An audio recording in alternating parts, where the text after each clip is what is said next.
nós já sabemos que a alíquota não vai ser inferior a 26,5%.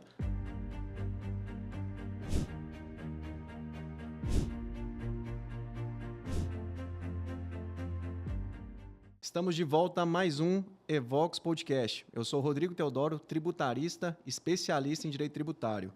E o nosso tema de hoje é reforma tributária. Esse tema que está tão em evidência no cenário nacional, por conta de uma reforma que já está na nossa Constituição Federal, por meio da Emenda Constitucional 132 e por meio também do projeto de lei 68, que já foi aprovado no Senado e foi direcionado para a Câmara dos Deputados para ser aprovado.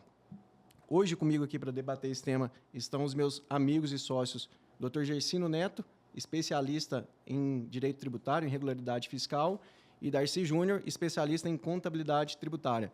Senhores, mais uma vez, nós três aqui juntos, muito obrigado pela presença de vocês, e para debater esse tema tão importante, né, reforma tributária, quais são os impactos reais e como que os empresários, né, e os profissionais também envolvidos nessa temática podem se preparar melhor para essa reforma que já é uma realidade, né? Quer você goste, quer você não goste, quer você concorde ou não, já é uma realidade. Verdade, verdade. Pessoal, sejam muito bem-vindos a mais um Evox Podcast e espero poder contribuir de alguma forma aqui para o conhecimento de todos e também para o meu conhecimento, porque a cada conversa sobre qualquer tema a gente acaba aprendendo um pouco mais. É um prazer participar dessa mesa aqui com você, Rodrigo, você, Darcy, e bora lá. Finalmente, hein? Chegou esse assunto, hein? Já falamos de muitas outras coisas e agora que chegou... Agora que os tributaristas ficaram interessantes, né? Esses dias eu ouvi um comentário que achei muito interessante, que nós somos iguais aos médicos na época do Covid. Agora nós somos uma linha de frente. Então, enfim, que bom que agora o assunto se torne interessante e que bom que chegou o dia da reforma tributária. Vamos, enfim, espero a gente servir todo esse pessoal que está nos ouvindo hoje com alguns assuntos, algumas respostas, enfim, que possa ajudar mais esses empresários. Exatamente. Quando nós falamos de reforma, né, então são 5 impostos que estão sendo reformados, né, PIS, COFINS, ICMS, ICS e também o IPI. Então, PIS, COFINS se transformarão na CBS, ISS e ICMS no IBS e o IPI, que vai ser um imposto seletivo, né, que vai ter uma mudança aí na sua sistemática. Senhores, a primeira pergunta, né, e aí é um dos principais impactos que eu vejo que vai ser implementado aí pela reforma, é a questão da sistemática cumulativa e não cumulativa. Hoje, 3% das empresas são tributadas pela sistemática do lucro real, pela não cumulatividade. Isso hoje é uma exceção. Na verdade, pós-reforma, isso vai ser uma regra. Então, praticamente, todas as empresas passarão a ser tributadas pela não cumulatividade. Então, faço a pergunta para vocês. Qual é o impacto disso, né, de um planejamento não só do empresário, que passa a quase que todo mundo a ter uma experiência, né, de lucro real, e qual é o impacto também para os profissionais? Como que os profissionais têm que se preparar para isso, para essa mudança no modelo de apuração tributária com relação a crédito e débito? Só para fazer um adendozinho, que o Rodrigo está citando aqui a questão da CBS, da IBS, que é o principal ponto da discussão da reforma, mas a gente tem também o IPVA, que vai ter mudanças aí significativas no IPVA e também no ITCMD, né? Mas acredito que nesse episódio, até para não ficar... Pelo menos é o de maior preocupação hoje, né? Exatamente. Porque eu acredito que foi isso que o Rodrigo quis pontuar aqui. Eu só queria, antes da gente começar a falar já efetivamente sobre a questão da reforma, tentar ilustrar o que seria a cumulatividade e a não cumulatividade, porque talvez pode ter alguém que está nos assistindo e fala, caramba, que negócio é esse? Né? O que é cumulatividade, o que é não cumulatividade?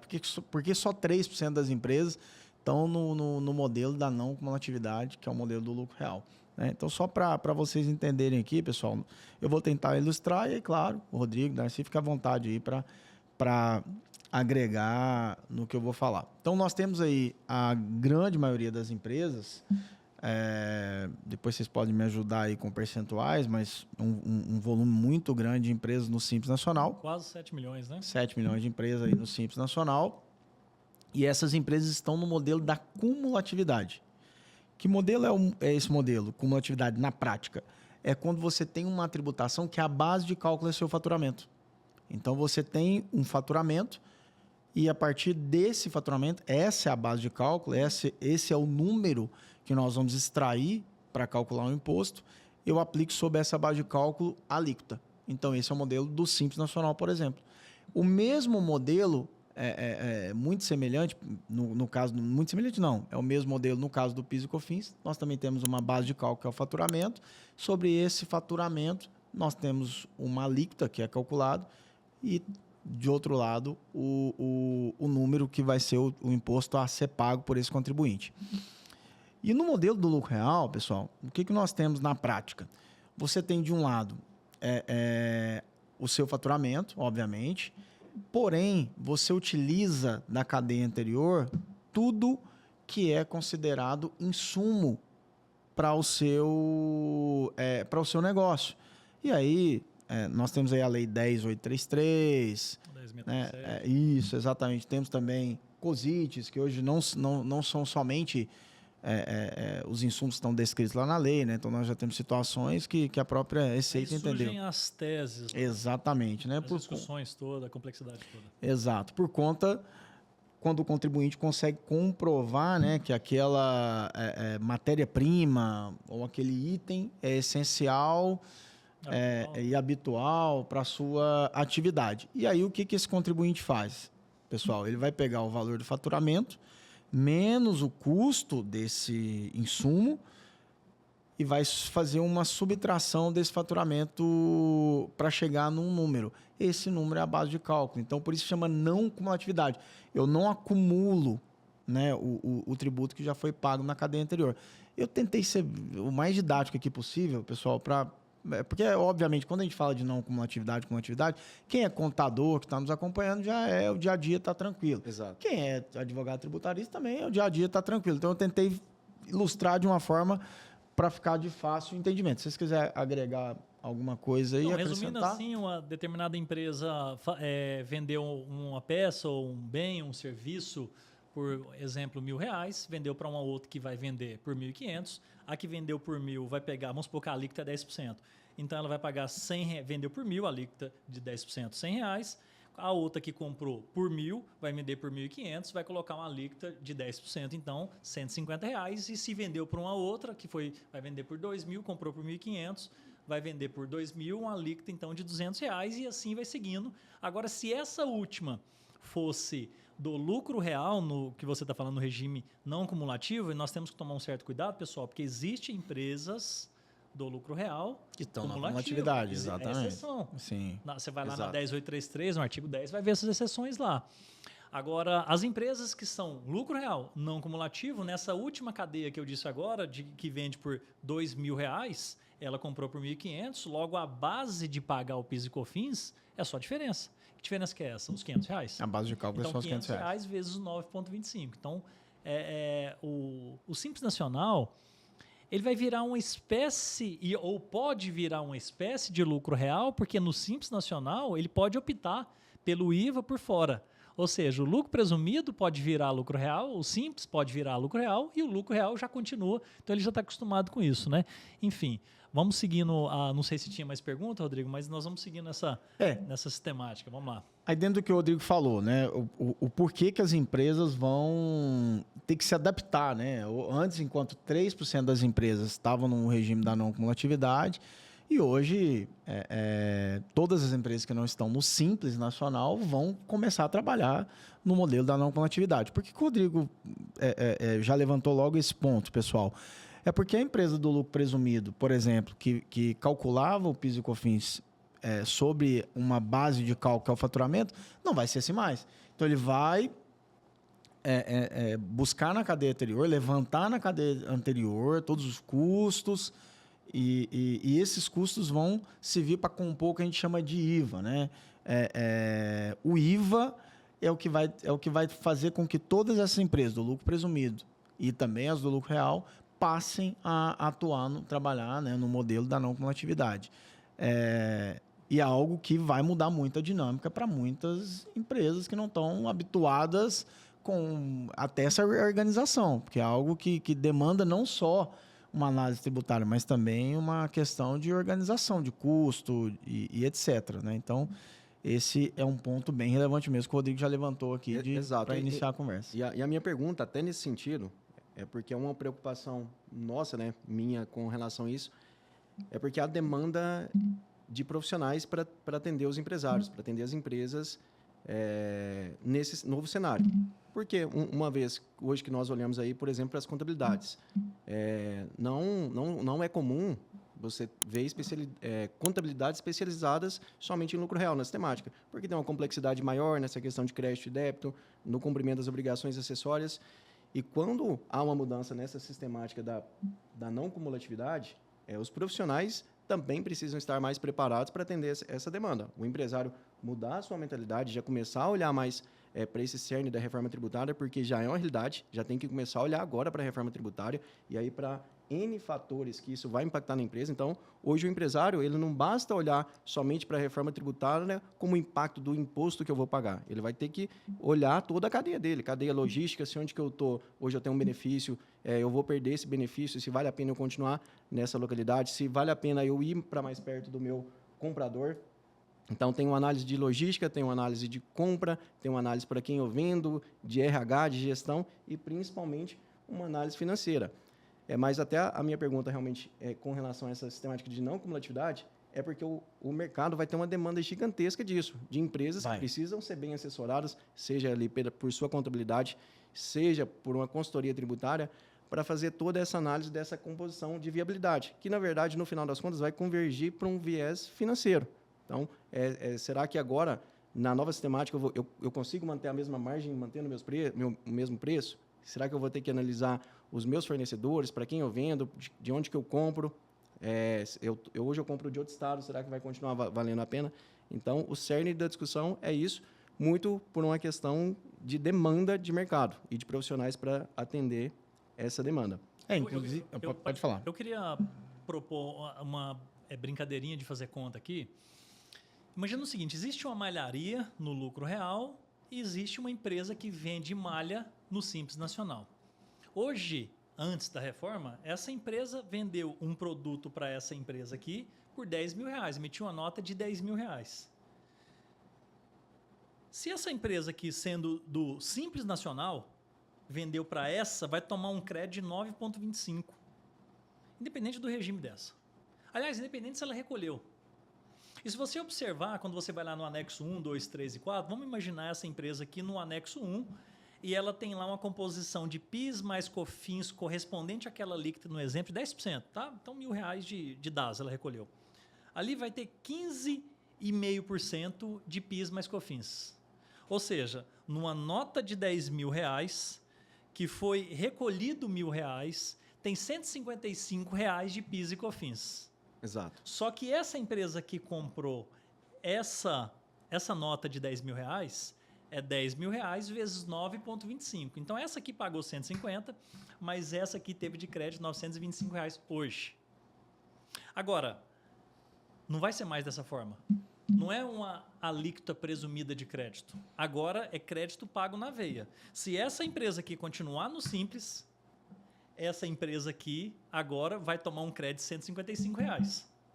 Agora, se essa empresa tem uma concorrente que vende às vezes por R$11.000, essa aqui vai tomar um crédito de 27% dos R$11.000. Ou seja, ela paga mais caro e fica quase R$2.000 mais barato. Então olha o planejamento. Essa empresa aqui que quer continuar no Simples, ela não vai conseguir vender mais porque essa aqui vai escolher outra que era mais caro. Vamos pensar num cenário diferente. Essa empresa aqui hoje deu um crédito de R$925 para essa aqui, tá ok? Ok. E ela, um crédito de PIS e COFINS que eu estou falando de R$155. Só que como o tributo é por dentro, e eu falei para vocês que a alíquota dela é R$155, vamos imaginar então, vamos fazer uma conta diferente, vamos colocar ela no lucro presumido hoje. E vamos colocar um ICMS aqui, um cálculo presumido de 3%. Então, 3% de ICMS mais 3,65% de PIS e COFINS, porque a empresa do lucro presumido está no regime cumulativo. Então, essa empresa que comprou uma nota de 10, ela vai tomar um crédito hoje de R$925. Só que, quando passar para a reforma e não vai existir mais esse 3,65%, essa empresa aqui, agora como o tributo é por fora, ela gastou 3 de ICMS e 3,65%. Logo, o preço dela não é 10 mais, ela é 9.000, a conta errada aqui, 350. 9.350. Quando eu adiciono 27% aos 9.350, ela vai para uns 12.500, exemplo. Sim. Então, essa empresa que comprava dessa aqui por 10, agora vai ter que comprar por 12.500. Porque é o mesmo preço para essa. Essa aqui agora para manter a mesma margem. Fora. Só que essa empresa aqui agora, que tomava 925 de crédito, agora está tomando o quê? Mais 2.500 de crédito. Ou seja, ela desembolsou mais, mas ela ganhou muito mais crédito. E se você fizer uma conta meio que de padeiro, a gente já brincou com essa conta algumas vezes, ela teve uma economia de 5%, ainda que ela pagou uns 20% a mais. Então aí as pessoas perguntam, cara, o problema... Cara, se a gente for discutir se é simplicidade, se é neutralidade, se é isso, se eu concordo, tem muita gente que concorda, tem gente que não concorda, a gente vai ficar a noite inteira discutindo aqui. A questão é como eu tenho que fazer esse planejamento, porque ela já aconteceu. Como que eu faço essa conta? Enfim, eu quis reforçar um pouco mais a questão da não cumulatividade, porque eu considero que essa reforma ela é muito mais de planejamento, né? Enfim, você imagina o trabalho que esses contadores vão ter a partir de agora. Mas, exatamente. O cerne da nossa discussão aqui realmente vai ficar entre PIS, COFINS, ICMS e ISS, e quais são os impactos reais. É realmente o que você falou, Darcy. É não ficar filosofando aqui, né? Vamos trabalhar com a realidade dos impactos reais que isso vai gerar para o empresário. Então, nós já temos essa reforma que já vai ser e tem o início da sua implementação em 2026. E o que você falou realmente é muito interessante. Um dos principais pontos que o empresário tem que ficar atento com relação à reforma é que só vai haver crédito se tiver débito. Então, primeiro eu tenho que ter o débito para depois ter o crédito. E na mesma proporção. Então, se na cadeia anterior foi pago R$100, eu vou me creditar de R$100. Se foi pago 500, acredita-se de 500. Se não foi pago, não acredita de nada. Então, se eu tive um benefício, é daquilo que foi pago. Efeito caixa. Exatamente. Então, só vai gerar crédito se tiver débito. Então, esse é o primeiro impacto. Um segundo impacto que aí, realmente, os empresários têm que ficar atento a isso e se preparar, porque muitas empresas podem literalmente quebrar se não fizer esse planejamento, é um impacto no fluxo de caixa. Por quê? Porque na regra matriz de incidência tributária pós-reforma tributária, o recolhimento do tributo ele vai ocorrer no fornecimento do produto, na venda do produto, ou no fornecimento do serviço, ou no pagamento, no que ocorrer primeiro, ou seja, no que for mais benéfico para o fisco.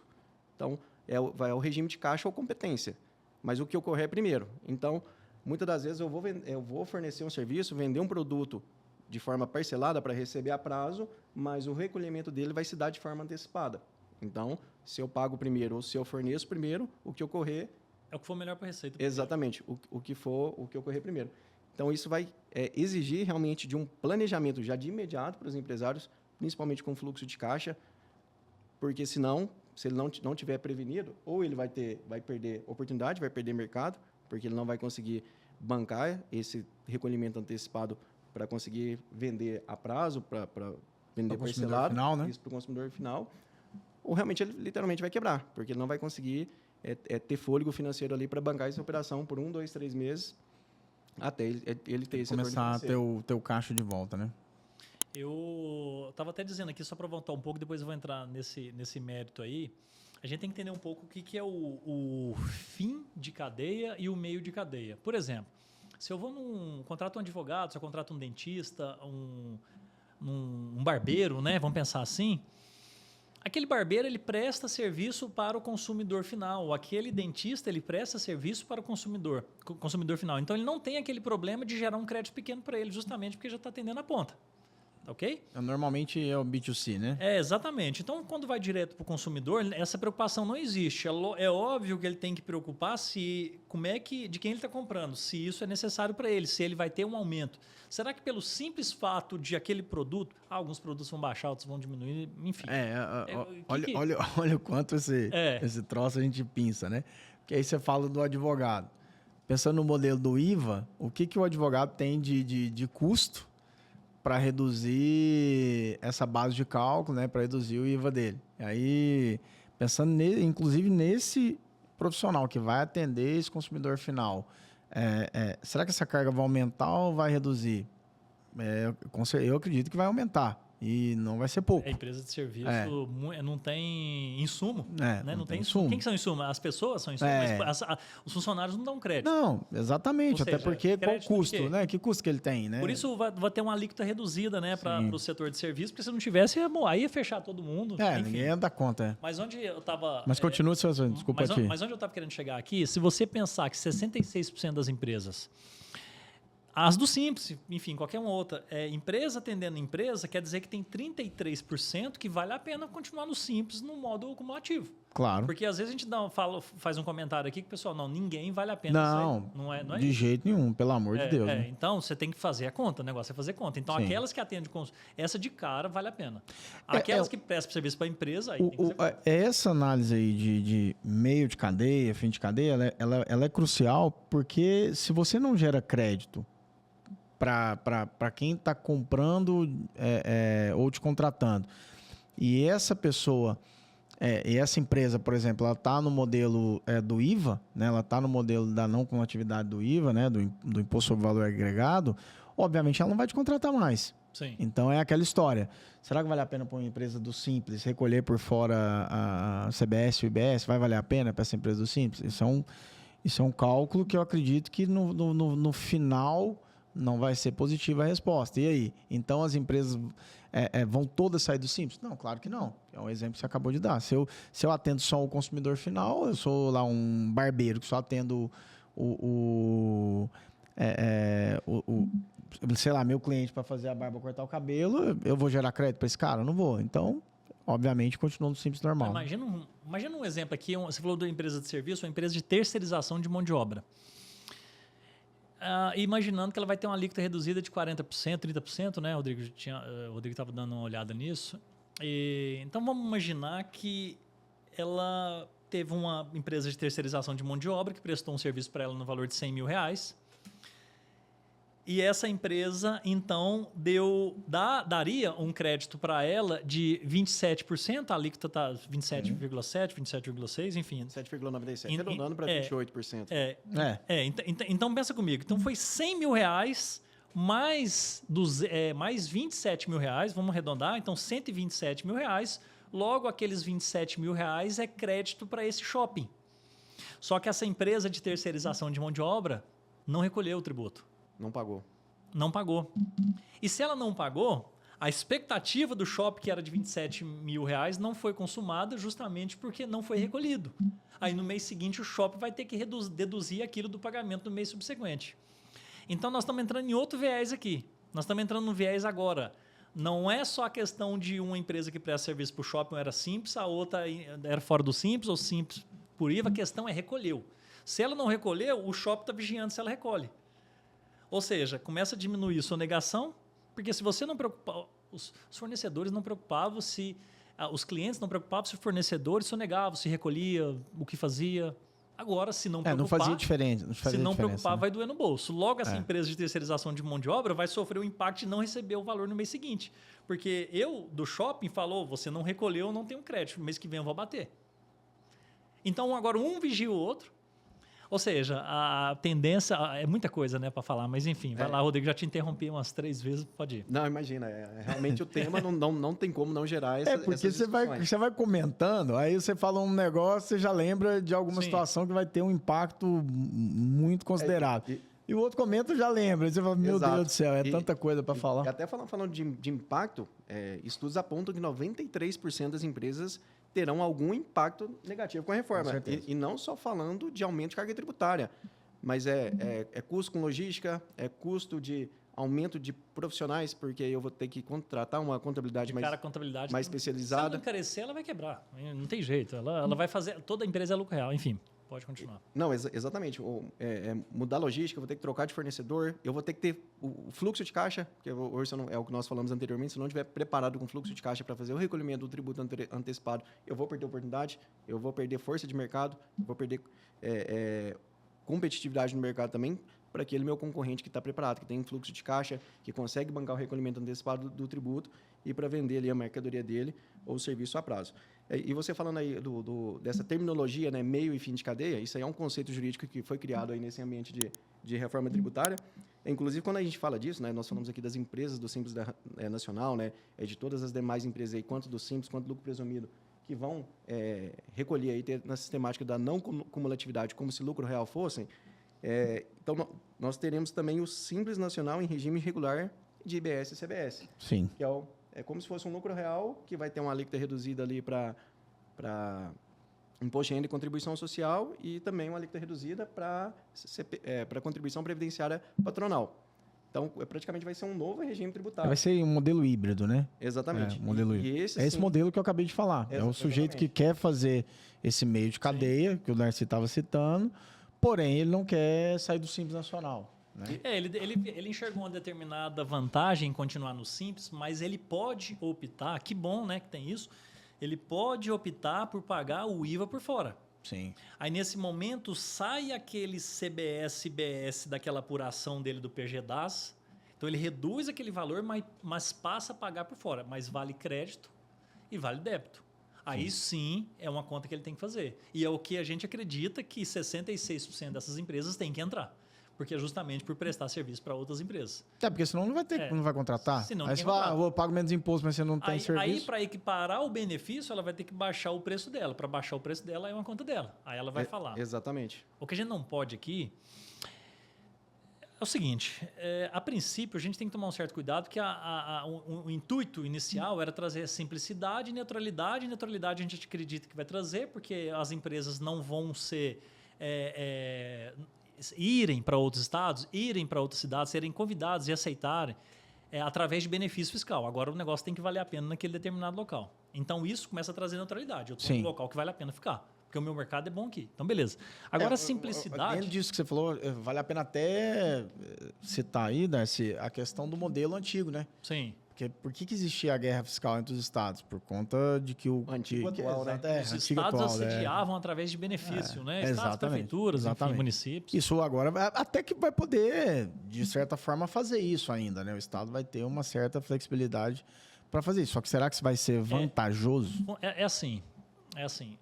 Se a gente for pensar numa alíquota, arredondando aqui, de 27%, de IBS mais CBS, vamos arredondar, 27%. Vamos imaginar que 7% é de CBS. Então, esse é para a União, que fica no lugar de PIS e COFINS. 20%, esse é para Estado e município. Sim. Desses 20%, 15% na conta de padeiro vai para o Estado e 5% vai para o município. Não sei se a conta é essa exata, tem um comitê gestor que vai definir tudo isso lá. Tá ok? Então, nós temos um preço aqui, a gente chama de tarifa de referência, alíquota de referência. Exatamente. Mas a prefeitura... Não é que ela não pode abaixar aquilo ali, ela pode aumentar aquilo ali. Se ela pode aumentar aquilo ali e o Estado também pode aumentar aquilo, quer dizer que se a gente tem mais de 5.500 municípios, eu tenho mais de 5.500 oportunidades de alíquota diferente. Quer dizer que... multiplicado pelas 4 alíquotas de referência, eu tenho mais de 22 mil possibilidades de alíquotas diferentes. 22 mil possibilidades. Aí a gente vai entrar na conversa de bar que talvez a gente vai ter à noite. E aí simplificou. É lógico que o novo, ainda que mais simples, ele é complexo porque a gente não aprendeu ainda. Mas, tá vendo? Então, olha aqui. Agora, o empresário tem que preocupar de quem ele está comprando, qual é o regime, se recolhe e para onde ele vai vender, qual é a alíquota daquele local. E se quem ele está comprando pagou. Exatamente. Se pagou, se recolheu. Enfim, que momento. Olha um negócio. Vai ter situações... que fazer uma compra sem a necessidade naquele momento para entrar um crédito na empresa vai ser a salvação. Às vezes eu faço uma compra hoje para pagar daqui 6 meses. Meu crédito é hoje. Exato. Eu pago só daqui 6 meses. Mas se eu não tivesse feito essa compra para ganhar aqueles 27%, eu não tinha condição de pagar meus funcionários o mês que vem justamente por eu ter retido na fonte de outro negócio que eu fiz. Olha que agora a contabilidade vai fazer o papel de contador mesmo. Porque antes você quer emitir guia, aquilo, agora não, agora é planejamento. Então, a gente espera, né, que essas contabilidades agora vão aumentar um pouquinho o trabalho, mas que, de fato, agora ajude esses empresários. Exato. E isso aí realmente é importante, essa discussão, porque quando a gente fala de reforma tributária, a gente compara realmente com uma reforma, né? Como você está reformando a sua casa, morando dentro dela, né? Então, vai trocar piso, vai trocar gesso, vai mexer no banheiro. Jesus amado. Tem que tá dentro dela enquanto reformando. Nós citamos aí a questão do meio e fim de cadeia. Então, meio de cadeia são aquelas empresas que vão dar direito a crédito para quem comprar delas. Então, lucro real, lucro presumido, Simples Nacional no regime regular de CBS e IBS. E o fim de cadeia vai ser ali o MEI, né? O Simples Nacional convencional e o pessoa física. Exato. Então, o conceito é esse. E nós pegamos ali os 4 principais tributos reformados, né? PIS, COFINS, o ISS e o ICMS. E quando a gente pega ali a questão da regra matriz de incidência tributária, e voltando ali naquela questão de regime de caixa ou de competência, né, para a efetivação do recolhimento do tributo, no que ocorrer primeiro, no que for mais benéfico para a Receita Federal, isso vai exigir uma conciliação bancária gigantesca das empresas, porque elas vão ter que fazer uma conciliação se a venda foi a prazo, se foi à vista, se foi via boletos, foi via Pix, se foi parte daquele pagamento já foi retido via split payment. Isso que eu ia falar, você nem falou do split payment. Exatamente. Se parte daquele pagamento foi retido via split payment ou se o pagamento vai ser apurado para recolher pagamento via guia no mês subsequente. Então, isso vai demandar um trabalho gigantesco do empresário. Por isso, nós estamos batendo muito nessa tecla de preparação. A reforma tributária vai iniciar a sua implementação em 2026, mas a hora de se planejar é agora. Para revisar contrato com fornecedores. É o ano do estudo, né? Exatamente. De quem eu compro, para quem eu vendo, onde que eu estou, se vale a pena eu continuar na localidade onde que eu estou. Inclusive, há já uma previsão de que muitas etapas de meio de cadeia vão sumir. No conceito de operacionalização mesmo. Às vezes eu tenho uma produção no Nordeste com um centro de distribuição em Minas. Será que vale a pena eu ter essa logística? Será que o benefício vai se perder ao longo do tempo? Exatamente. Até nesse exemplo, muitas indústrias têxtil têm benefícios fiscais para se alocarem no Nordeste. Sim. E um centro de distribuição no Sudeste. Será que vale a pena isso agora? Uma vez que a partir de 2033, por exemplo, já entrando em outro mérito aqui, que nós não teremos mais benefícios e incentivos fiscais para ICMS de 2033. Então... A gente nem vai entrar nisso hoje, que é uma fuga de determinadas empresas, de determinadas regiões. Como é que vai ficar aquele comércio e público e a parte social daquela... Nem vamos entrar nisso, porque obviamente tem outro cenário em relação. E essa é uma coisa que eu, particularmente, sempre critiquei da reforma, porque quando você traz um modelo da Europa, que é o modelo do IVA, vamos pensar assim. Aí você já começa que você tem o maior IVA do mundo. Né? Um IVA elevadíssimo comparado a outros países. E você tem uma Europa onde os países são do tamanho dos estados do Brasil. Então, você pega geograficamente a Europa, você pega os países, eles são, cara, olha o tamanho de Portugal, o tamanho da Itália e assim por diante. Então, você pega os países, eles são do tamanho de estado. Então, se você organizar essa estrutura para esse modelo dentro de um país que, geograficamente falando, ele é muito pequeno. Agora, quando você pega um país continental como o Brasil, e uma coisa que de fato me preocupa, e nós vamos precisar de discutir isso aqui em outro Evox Responde, como que vai ficar quem está lá no Acre, né? Quem está lá no Amapá, quem está na Amazônia, lá próximo a Roraima e etc., e que talvez tenha um incentivo fiscal, como o Rodrigo falou aqui do Nordeste, que você faz a confecção das roupas para vender aqui no Sudeste. Né? Então, como é que vai ficar isso? Essa empresa, será que vai continuar ali? Eu acho que era legal a gente fazer um podcast falando disso, porque existem sim projetos para amparar aquela região que vai ter a fuga da empresa. E será que esse projeto que vai amparar é suficiente? Exatamente. E se não for, eu acho que é legal a gente depois trazer uma pessoa, alguma pessoa do estado, de município, porque a briga dos estados e municípios para que não tivesse ocorrido era isso. Sim. Agora, no Brasil, o IVA dual é justamente por causa disso, por causa da autonomia dos estados e municípios que não pode ser retirado, porque quando você vai na Europa é só IVA, aqui é o IVA dual, justamente por causa dessa situação, e por isso ficou o IBS, o CBS. Mas quando você tem um modelo que você não pode reduzir, você só pode aumentar a alíquota, e aí? Como é que vai ficar isso na prática, né? Será que esses estados de fato vão continuar tendo essas empresas lá? Será que não vai? Será que ok, eu vou continuar. Só que agora eu vou continuar para atender só o mercado local. E aí, será que eu vou ter uma debandada de empresas reduzindo a sua estrutura e partindo para os grandes centros? Eu, por exemplo, imaginando que eu sou uma empresa de terceirização de mão de obra. ou uma prestação de serviço. Se eu estou prestando serviço para você que está em São Paulo, eu tenho que olhar qual que é a alíquota do IBS São Paulo. sua. E se eu estou prestando serviço para você que está em Minas Gerais, está no Rio de Janeiro, Sim. qual que é a alíquota sua? Porque aí eu sei o que vai acontecer. Porque se ela é a destinada, vai partir daqui, que vai dar um crédito diferente para você aí depois. Tá ok? Então, essa guerra ela ficou meio invertida, né? Não sei bem como é que vai ficar. Vai funcionar na prática. Mas pensando no modelo, aí você falou modelo de serviço, mas pensando no modelo, como o Rodrigo citou, de confecção, e aí? Eu estou produzindo uma calça, por exemplo, lá no Nordeste e vou vender essa calça no sul do país. Agora não é onde, agora é para quem. Exatamente. Agora é para quem. Quem que é o meu mercado? Quem que é meu público? Meu público está onde? Exatamente. Para entender essa questão logística, uma série de A coisas. definição é da destinação. Sim, né? sim. Exatamente. E não tem milagre, não há mágica. E a coisa é séria, pessoal. Tem que fazer conta, tem que chegar no cálculo e não precisa ficar esperando a alíquota definitiva. Nós já sabemos que a alíquota não vai ser inferior a 26,5%. A alíquota de referência ali hoje está na casa de 27,97%, até foi aprovado pelo Senado ali, teve uma pequena variação para cima, mas o empresário já tem que começar a fazer cálculo, tem que realmente olhar a sua cadeia de fornecedor, olhar de quem ele compra, olhar para quem ele vende, é o que nós falamos aqui. Imagina uma transportadora hoje que ela basicamente tem um grande contrato que ela transporta roupas do Nordeste para o Sudeste.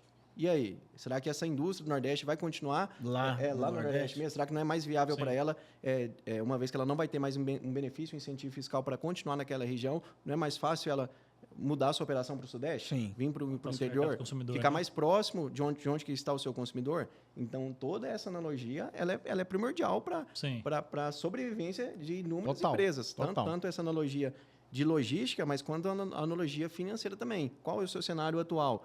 Hoje eu compro à vista e vendo a prazo? Hoje eu compro a prazo e vendo à vista? Como que é a sistemática de compra e venda da minha empresa? Eu me financio com o dinheiro do tributo, né? Porque antes você paga depois de 30 dias, minimamente falando. Aí. Exatamente. Agora, colocava um regime de caixa, acabou. Sim, exatamente. Então, você vai ter vai ser exigido das empresas uma conciliação fiscal e financeira gigantesca, é o que o Jason falou. Inclusive, esse é um dos pilares da reforma, que é evitar esse autofinanciamento pelas empresas usando os tributos, que isso vai ser cerceado. Sim. Tanto a sonegação, hoje estima-se que 600 bi ano de impostos são sonegados, né? Já passou essa casa, né? Isso, pelo sonegômetro, né? É fácil pesquisar no Google exatamente. isso aí. Então, quando nós falamos de arrecadação, sei lá, arrecada-se 1,2, 1,3 trilhões, 50% é sonegação. Então, sabe o que vocês falaram do split payment? Ele vai ajudar nisso, porque inicialmente a alíquota era mais de 29%. E por causa do split payment, isso fez com que ela saísse de 29% e agora chegasse em 27,5% e deve tendenciar a cair mais. Com essa situação de sonegação que ela vai ser evitada justamente porque tem essa trava agora. Se não pagar, você não acredita. Se não acreditar, então eu tenho que vigiar. Se eu vigio, ele paga. E se todos pagam, as alíquotas vão baixando mais. E nós citamos, Darcy, o split payment. O split payment, pessoal, ele é o quê? É uma sistemática, né? Uma tecnologia nova que vai ser implementada, com expectativa aí para janeiro de 2026. Especialistas, né? E a gente também acredita que isso não irá acontecer, mas é uma realidade. De fato, ele vai acontecer. Está preparado para que aconteça. Exatamente. Né? Se não acontecer em janeiro de 2026, vai acontecer em 2027, 2028 ou 2029. Em algum momento ele vai vir. Em algum momento ele vai acontecer. E ele é o quê? É o recolhimento, é a ferramenta para o recolhimento antecipado do tributo. Então, imagina lá que uma operação a R$1.000 vai recolher 28%, né, no alíquota de referência hoje, R$280 de tributo. Os 280 no ato do pagamento já vai direto para o governo e os R$1.000 vai para o fornecedor. Então, isso... Já separa o pagamento, né? Já segrega, já faz a separação e a destinação desse pagamento. Com isso, vai se evitar aí realmente a sonegação fiscal. E não só sonegação, né? Até inadimplência, né? Porque aí você zera praticamente a inadimplência, né? Porque o fornecedor pagou o imposto do vendedor, né? Do fornecedor, né? Então, existe até uma previsão no texto que se isso não ocorra bem ou demore ou aconteça alguma coisa, a questão de que continue a substituição tributária até que isso se regularize, né? Então, a gente não sabe de fato quando isso vai acontecer, mas a substituição tributária a gente já conhece, então já recolheria na fonte, né, até que o split payment esteja em pleno funcionamento. Exatamente, bem lembrado, né? Porque a sistemática da substituição tributária ela não saiu, ela permanece ali e a gente realmente acredita que no eventual não operacionalização funcional do split payment, ela pode ser retomada, uma vez que ela permanece no texto legal. Nós até estávamos discutindo sobre isso, Darcy, dessa preparação das empresas e dos empresários para quando da implementação da reforma, e principalmente quanto da precificação. Porque o empresário hoje, se ele precificar errado, ele perde margem, se ele tiver com margem baixa, ele pode quebrar. Sim. Ou não, se ele precificar muito além daquilo que ele poderia praticar de preço no mercado, ele pode perder a oportunidade, perder venda e, consequentemente também quebrar por uma precificação errada. Então, o que já tem muitas empresas se planejando, com janelas de precificação de acordo com as etapas da reforma tributária. Então, imagina que para mim manter a minha margem atual, eu tenho que aumentar 6% do meu preço. Isso entra numa estratégia de planejamento. Eu não já deixo para aumentar esses 6% quando esse impacto realmente vier para a minha conta. Eu posso já ir de acordo com as janelas da reforma tributária e aumentando meu preço de forma gradativa. Por quê? Porque a percepção do mercado vai ser menor. Do mercado ela vai ser menor. O impacto porque você tá fazendo isso no momento, vamos pensar, que todos os setores estão aumentando, né, de alguma forma, a carga. Então, você não acaba tendo uma percepção no seu negócio, né? Isso, principalmente quando nós olhamos ali da implementação da IBS, né, que tem uma janela ali.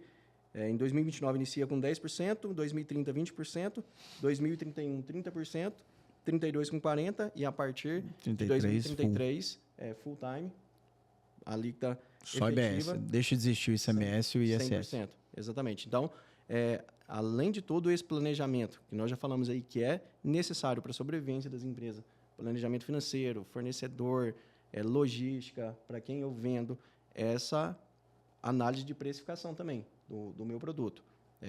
Quanto que eu já vou ter que aumentar para me manter a mesma margem.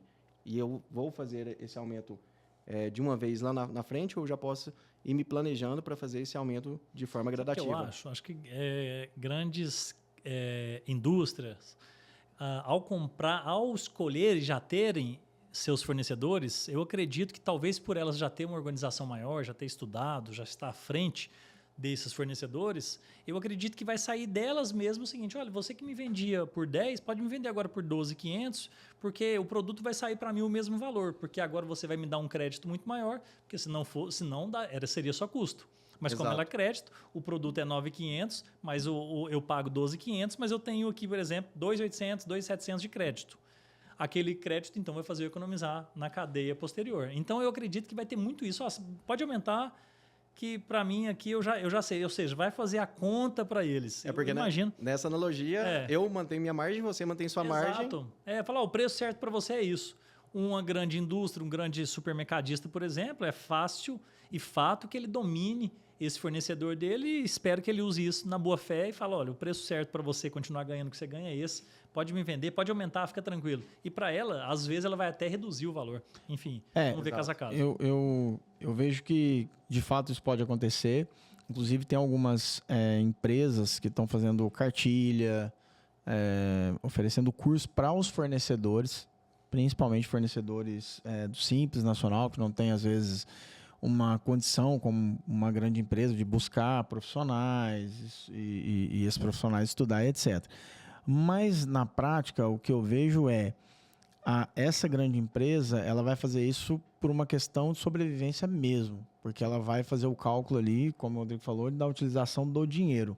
E ela vai verificar essa viabilidade. Se não tiver essa viabilidade, ela não vai fazer. Eu não vejo uma grande empresa, e aí, pessoal, não se iludam com isso, no meu ponto de vista, é até utopia, essa empresa planejar o negócio do outro. Isso eu não acredito que vai acontecer. Mas acredito que vai acontecer o que você falou, no sentido de, vamos falar com todos os nossos fornecedores. Não espere isso, pelo amor de Deus, né? Porque senão não vai buscar se atualizar, porque vai falar, não. Montando, né? Eu atuo aqui fornecendo para a empresa X. Preço para mim, né? E vai esperar eles falar, o seu precifica em tanto. Pelo amor de Deus, não faça isso. Mas, de fato, na prática, sim, a empresa vai estabelecer algumas regras. A maior vai conseguir ter esse poder de falar, Se o seu preço não tiver entre tanto e tanto, para mim não faz sentido. Abaixo eu não quero comprar, porque o crédito está me gerando aí, não vale a pena. E acima disso eu não vou comprar. E aí o acima até o próprio mercado já vai criar aí um platô, que isso é normal, né? O próprio mercado ele estabelece esse platô, que isso aí é natural, né? Se eu tenho lá um produto que a empresa X vende a 1.000, para que eu vou comprar da outra que vende a 1.200 se o 1.000 já me atende em termos de crédito? Engraçado que isso assusta um pouco, porque quando você pega hoje, a gente fica se colocando no lugar dos empresários, ao que a gente vê. Define o preço e depois se preocupa com o tributo. Então, eu defino o preço de R$10.000, mas eu pago R$1.000 de tributo. Por exemplo, do Simples Nacional, ali que está 10%, eu pago 1.000. Então, logo, meu preço é 9. Meu preço é 9. Então, 9 agora... Como agora o tributo é por fora, então eu preocupo com o meu preço para depois eu jogar o tributo e aquela outra empresa o crédito. Então, olha aqui, a gente também fica pensando, é óbvio que a contabilidade deve aumentar os preços, porque vai se tornar a maioria das empresas lucro real, mas pensa, uma empresa do Simples, muitas delas, se você chegar e falar para elas o seguinte, qual é a sua margem exata de lucro? Ela se confunde um pouco com aquilo que ela paga tributo e considera tudo e às vezes não tem uma EBITDA, não tem um valor de preço de mercado, um controle de crédito e débito, de lucro real, lucro trimestral, lucro quanto que é no ano. Não existe. Então elas vão passar a ter isso. Olha, essa é a parte boa da coisa. Porque se não preocupar, vai doer no bolso. E se dói no bolso, elas vão ter que preocupar. E se elas preocupam agora, elas passam a saber. Então olha a qualidade que vai ficar essas contabilidades a partir de agora. De fato, vai melhorar a gestão, né? Sim. Agora, as empresas elas são obrigadas a entender gestão, entender seus números, conhecer seu EBITDA, saber margem de lucro. E é o que o Darcy falou. Hoje, a realidade de muitas e muitas empresas é que elas não conhecem os seus números reais. Por quê? Porque nem todas as operações elas emitem nota, nem tudo ela declara. Agora, isso não será mais possível quando da implementação da reforma. Porque o mercado vai exigir, né? Então, é como o Darcy falou anteriormente. Se você tem uma situação que, para mim, tanto faz o que aconteceu na cadeia anterior, então, para que eu vou me preocupar com isso? E não dá nem para falar que o contribuinte então ele não está preocupado com o fisco. Não é isso. Não tá inserido ali no seu negócio. Eu não tenho que preocupar com isso. E quando o fisco exige, a pessoa se preocupa. Vou dar um exemplo aqui prático. Uma empresa de terceirização de mão de obra, que quando você tem um tomador, ele é solidário ali em parte daquela carga tributária, né? Principalmente no que se refere à folha de pagamento. Sim. Então, ele vai exigir lá as regularidades fiscais. Me apresenta certidão de regularidade fiscal com o fisco, me apresenta certidão de regularidade fiscal com o FGTS, etc. Se não tivesse essa exigência, por óbvio, não se preocuparia com isso. Agora, no modelo da reforma, o que eu percebo é que é como se você criasse dentro de um ambiente operacional um ecossistema de empresas, onde uma, de fato, tem que preocupar com o que está acontecendo com a outra. Sim. Tem que preocupar porque senão não gera crédito. Tem que preocupar porque se você está no Simples e não está no modelo híbrido de recolhimento de CBS e BS por fora, você não dá crédito para mim, não vou comprar de você. Mas você é um fornecedor interessante para mim. Eu quero que você se adeque porque eu quero continuar comprando, eu quero ter você aqui me atendendo. Mas precisa adequar.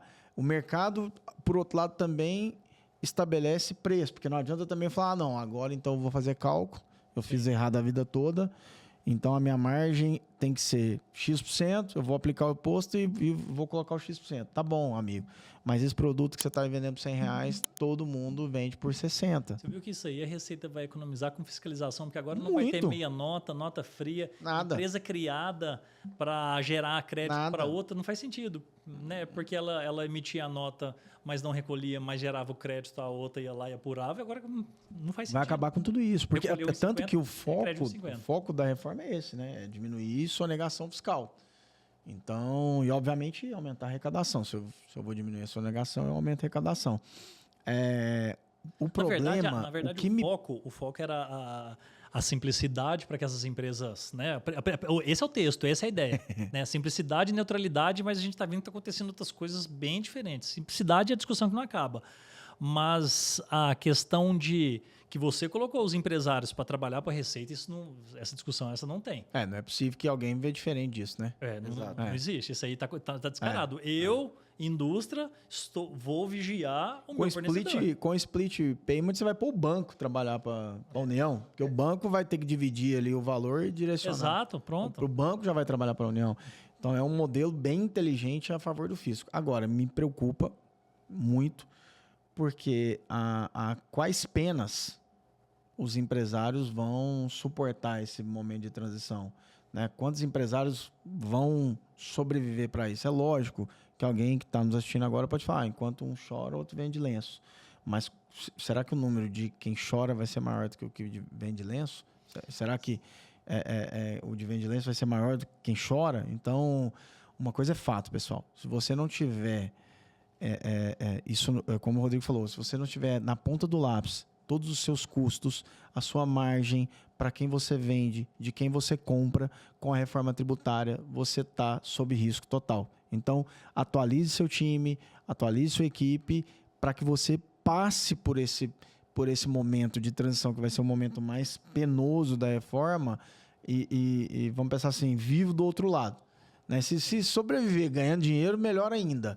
Espero que ele seja o time que vai ganhar clientes, não o time que vai perder. Exatamente. Porque vai acontecer essa troca de clientes. Vai acontecer. Exato. Podemos comparar a reforma com a grande maratona, né? Colocou-se todo mundo ali na linha de largada. Sim. Zerou o jogo. Dá o start. Vai dar o start, e para essa maratona você precisa estar preparado. Você precisa de velocidade para chegar ali, para pelo menos chegar na linha de chegada, né? Não morrer pelo caminho. Pega um sujeito igual eu que não faz exercício nenhum. Que não se preparou, né? Tá morto. Então, essa grande maratona vai exigir preparação e exige velocidade. Não dá para esperar final de 2025, não dá para esperar 2026 para querer se planejar para a reforma. Não ache que isso vai ocorrer de forma automática. Pelo amor de Deus. E nós nem falamos aqui até agora de apuração de crédito, o que fazer com crédito, como é que eu compenso, para de compensar, vai existir. Vai acabar. O que eu faço? Exatamente, mas isso já é um tema para um próximo episódio, né? Porque realmente a discussão sobre reforma, ela é pertinente e ela vai se perpetuar aí por bons e bons anos ainda durante esse período de transição. Mas quando nós falamos aqui de colocar todo mundo na linha de largada, nós não falamos só do empresário. Falamos também dos profissionais. Principalmente dos profissionais, contadores, advogados, os advogados, as consultorias tributárias. Poderão perder ou ganhar clientes. Além disso, né, quando nós falamos hoje de um cenário, vamos pegar um exemplo aqui de uma contabilidade que tem lá 100 clientes na sua carteira. Hoje, dentro da realidade de demanda que ela tem, sem reforma tributária, ela consegue atender perfeitamente os 100 clientes. Às vezes, sei lá, 20 funcionários, não sei. Exato. Com a estrutura ali por exemplo, de 20 pessoas. 20 pessoas. Com uma demanda de reforma, ela já vai ter que automaticamente ter um núcleo tributário para atender a demanda de estudos tributários, para fazer planejamento para aqueles financeiro, tributário. E é isso. Esse planejamento, ele não é só tributário. O que vai aumentar? É uma matemática muito complexa. Tem que analisar fornecedor, logística, localização, para quem eu vendo. Então, é uma série de fatores, inclusive a realidade financeira daquela empresa. Será que essa empresa hoje, como que está ela no mercado financeiro? Ela tem possibilidade de, numa necessidade de buscar crédito no mercado ou não? Eu já tenho que ir preparando para negociar dívidas, talvez fazer uma recuperação judicial, extrajudicial, me preparar para daqui um ano e meio, eu estar financeiramente saudável para que, se necessário for, eu buscar crédito no mercado. Então, são N fatores. E aí, quando a gente fala de demanda de profissionais, será que essa contabilidade hoje, que atende 100 clientes, vai conseguir atender os mesmos 100 clientes numa demanda de reforma tributária? Com a mesma estrutura, né? Com a mesma estrutura, não. Ela vai ter que reajustar preço. Ou ela vai ter que reprecificar. Ou ela vai perder clientes para manter a mesma... de cliente.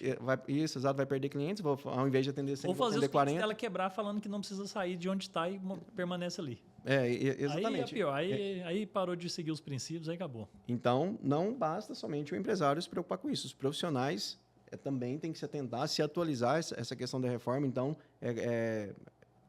fazer uma análise criteriosa e fazer uma matemática precisa para não colocar o cliente em risco, porque, aqui metade dos seus itens vão ter aumento de 20% da carga, metade dos seus itens vão ter 20%, então, entende-se que é zero, que senão não vai ter impacto nenhum. Não, tem que analisar item a item, fornecedor por fornecedor, comprador por comprador, para ver o real impacto daquilo, qual que é o número que isso representa dentro da minha operação. Então, é importantíssimo os profissionais também terem esse cuidado, esse tato, para não colocar realmente empresários em maus lençóis quanto da implementação da reforma.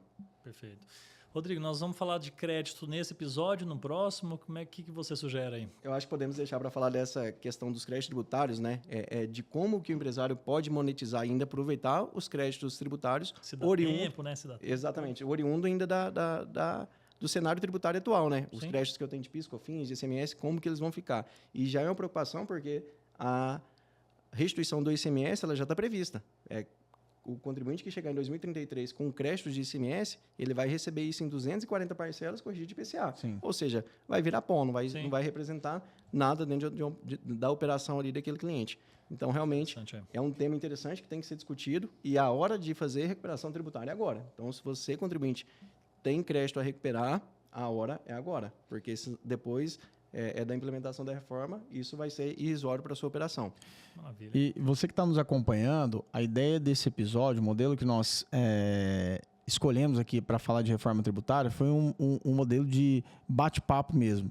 Porque acompanhando aí o YouTube, tem muita gente boa falando de reforma tributária, com muito conteúdo. Porém, talvez é um conteúdo que não interesse muito o empresário. Por quê? Porque é um conteúdo muito técnico, onde talvez alguém que não é do ramo, não atua diariamente com a tributação, tenha dificuldade de entendimento. Então, nós tentamos fazer um modelo aqui de bate-papo, onde um vai trazendo insights, outro vai trazendo insights, conversa que a gente tem com os clientes, dúvidas que os clientes normalmente nos perguntam. E aproveite esse momento para deixar o seu comentário. Se você tiver alguma dúvida, faça